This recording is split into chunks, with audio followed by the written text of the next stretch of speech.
My grandmother was a quiet woman, her Romanian accent thick and melodic, even after decades in America. I remember sitting at her knee as a child, listening to her old tales, stories passed down through generations in her family. There was one story, though, that she only told me once. The kind that lingers in your mind like a dark stain, seeping into your thoughts at night. It's the one I wish I could forget. She told it in the dim light of a late summer evening, the shadows lengthening in our living room.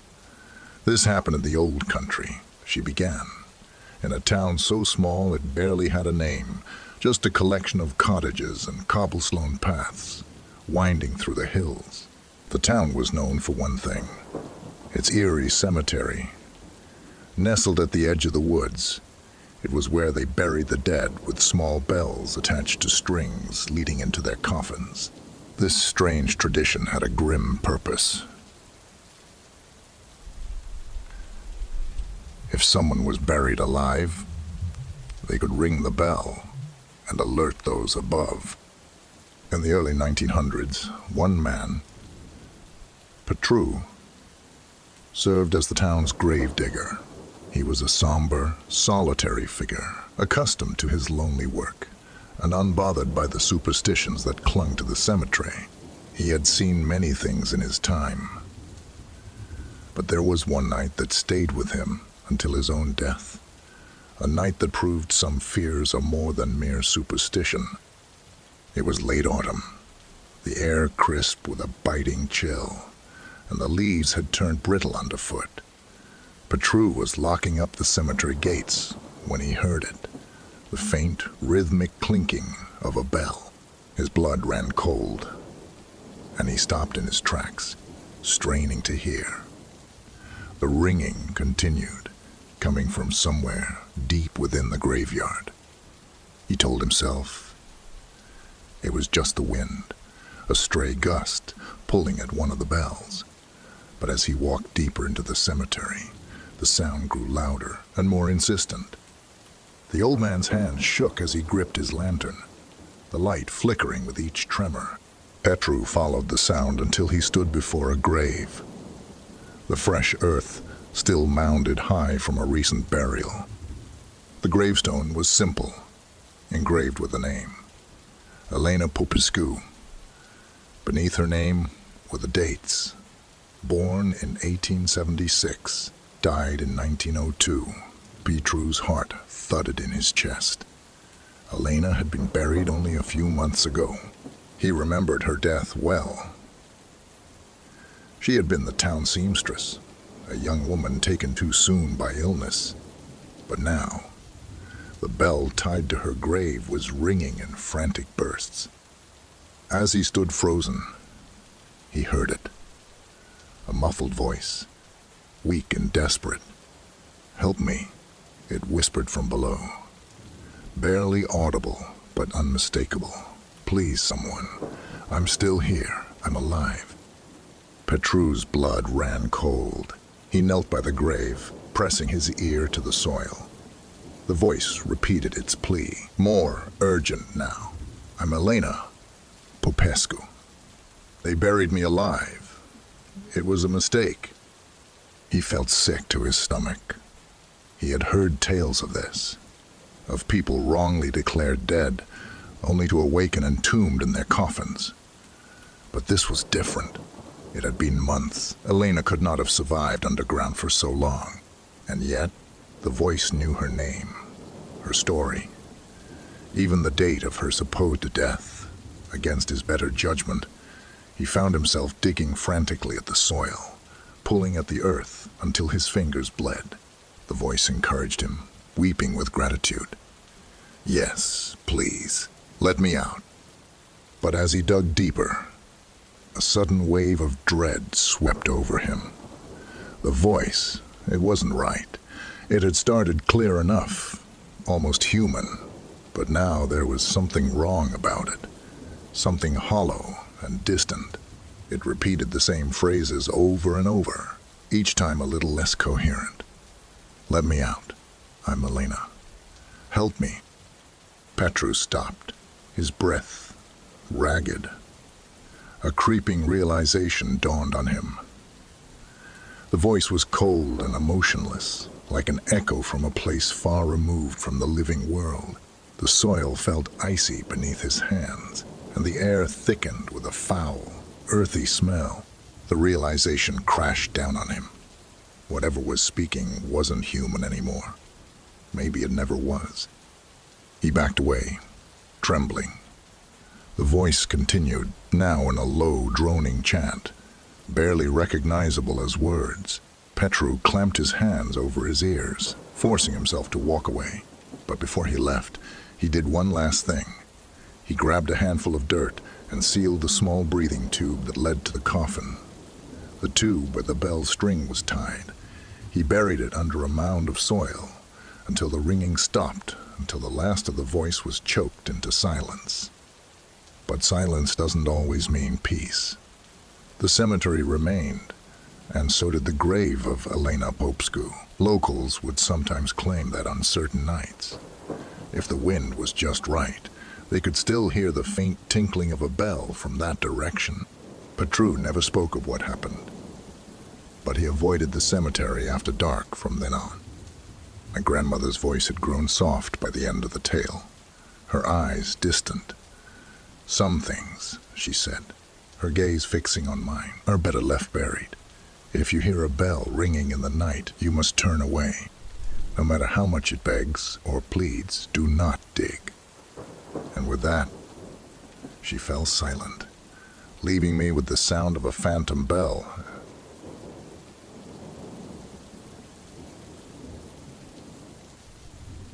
I never thought a family road trip could turn into the kind of nightmare you'd only see in a horror movie. But there we were, in the middle of nowhere, in Scotland, around 1 a.m., stuck in front of a cemetery. My older brother, who loves playing pranks, thought it'd be funny to act like the car broke down to scare the hell out of me and our cousins. But what started as a joke turned into something way more sinister. It was me, my brother, and 3 of our cousins crammed into this old, beat-up sedan. We'd been driving aimlessly for hours, just goofing around and enjoying the empty roads.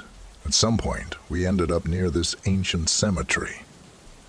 The place was eerie, even in the daytime, but at night, it felt like it was straight out of a ghost story.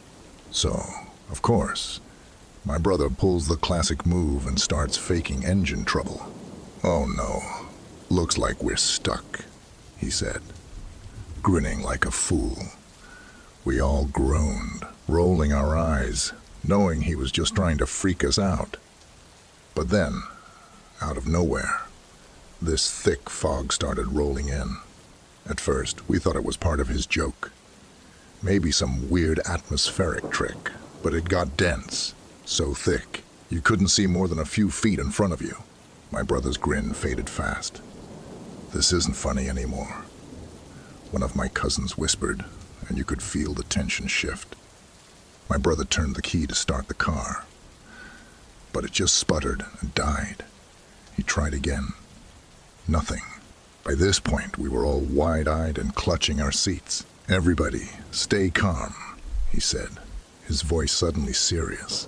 "I'm not messing with you this time."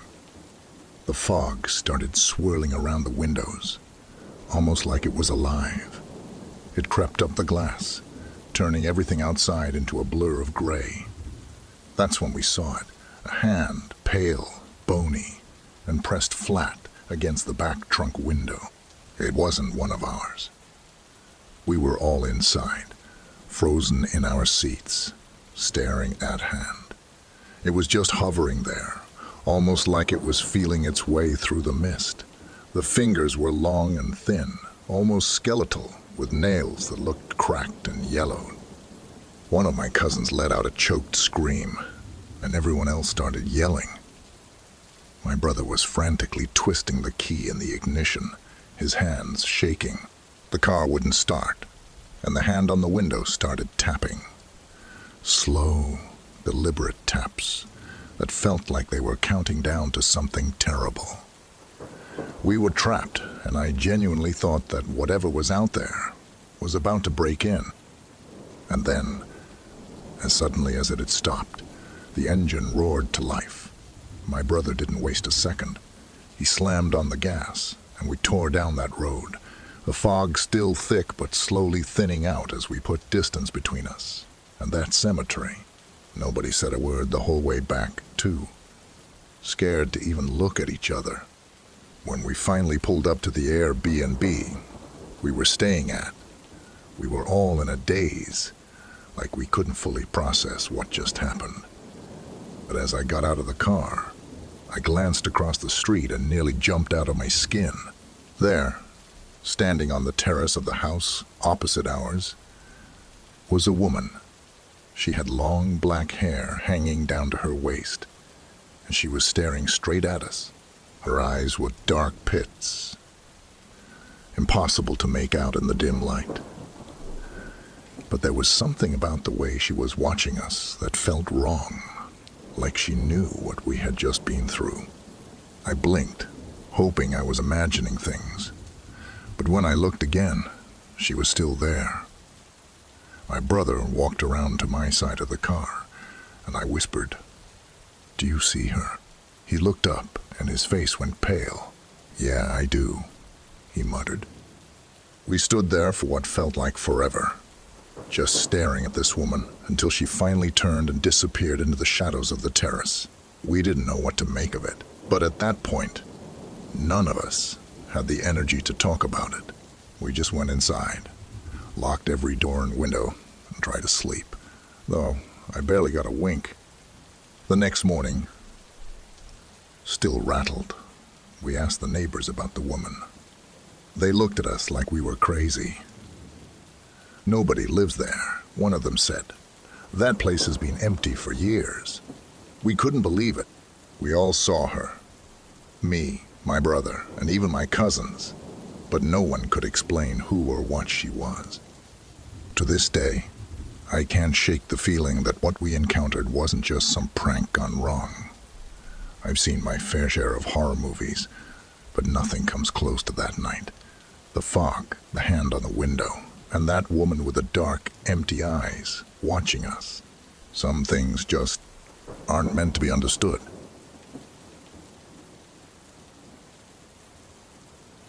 You know how people always say cemeteries are creepy, especially at night? Well, for my 15th birthday, we decided to put that to the test. I live near an old abandoned cemetery, the kind with cracked tombstones and gnarled trees that look like they're straight out of a horror movie. It's been closed off for as long as I can remember, with a rusty padlock and a sign that says "No trespassing," as if that's ever stopped anyone. My buddies, Jimmy, Arthur, Eric and I had this dumb idea to check it out. Well, mostly Jimmy's idea, to be honest. We were hanging out in my basement when he said, "Dude, wouldn't it be sick if we checked out the cemetery tonight? It's your birthday, after all." Arthur and Eric were instantly on edge. They've always been the more cautious ones. Arthur was like, "Man, that place is cursed. People talk about seeing weird shadows there at night." Eric nodded in agreement, muttering something about bad vibes. But, being the idiot that I am, I agreed. I didn't want to chicken out, especially on my own birthday. So around midnight, we headed over there. The place was shrouded in thick fog, making everything look ghostly. The moon was barely a sliver, and the only light we had came from our flashlights. Arthur and Eric bailed at the entrance, deciding to hang back and wait for us. They weren't about to hop over that fence. Jimmy and I exchanged a quick glance, shrugged, and decided we'd go in alone. Honestly, I thought it was going to be a quick look around, and then we'd call it a night. We climbed over the gate and dropped down into the cemetery. As soon as we landed, the air felt different. Heavier, almost like it was pressing down on us.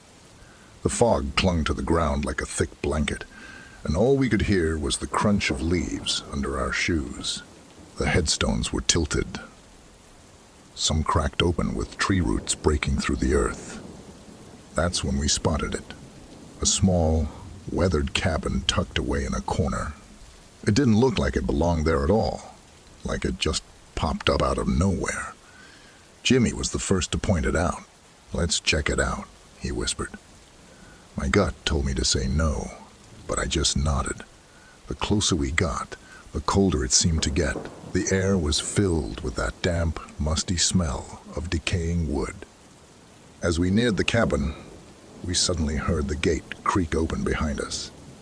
I turned around, expecting to see Arthur and Eric finally deciding to join us. But no. The fog made it hard to see anything, but there was a shadow. Tall, impossibly tall, and wrong. It wasn't shaped like a person. It was stretched out, like something trying to mimic a human, but getting it all messed up. Jimmy and I froze. We couldn't take our eyes off this thing as it started moving toward us. It walked in jerky, unnatural steps, like it didn't really know how legs were supposed to work. Jimmy finally broke out of his trance and shouted, "Run!" We bolted for the cabin. We didn't even care what might be inside. Anything was better than facing whatever that was. We slammed the door shut behind us, barricading it with whatever we could find. A rotten chair, a broken table, anything. The thing outside started banging on the door, each hit so powerful that the whole cabin shook. Then it started yelling, this deep, rasping voice that felt like it was crawling inside my head. "Why not?" It bellowed, over and over. The words didn't even make sense, but the way it said them, like it was angry, desperate. It was pure nightmare fuel. Jimmy just crumpled to the floor, out cold. I was hyperventilating, tears streaming down my face, every bone in my body shaking. I thought we were gonna die in that rotting shack. I wanted to scream for help, but I knew no one could hear us out there. The creature kept pounding and yelling. Why not? Until it suddenly just stopped. Dead silence. The kind of silence that hurts your ears. The door creaked open on its own, and the creature, whatever it was gone. There wasn't even a trace of it. Jimmy slowly came to, groggy and disoriented. We didn't say a word to each other. We just ran.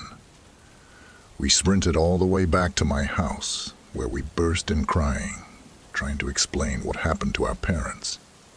The next morning, they took us back to the cemetery, along with Arthur and Eric. But the cabin, gone. The place we swore it stood was just more cracked headstones and tangled weeds. No signs of any creature, no footprints, nothing. We told everyone what we saw, but I could tell they didn't believe us. They just kept saying we were probably just scared and imagining things. But I know what I saw. Jimmy knows too, though he refuses to talk about it. I can still hear that voice in my head sometimes, asking that same impossible question. Why not? I have no idea what it wanted, but I'm pretty sure whatever it wanted. But I'm pretty sure whatever it was, it's still out there, waiting. And honestly, I don't think I'll ever be able to shake the feeling that it's gonna find me again someday.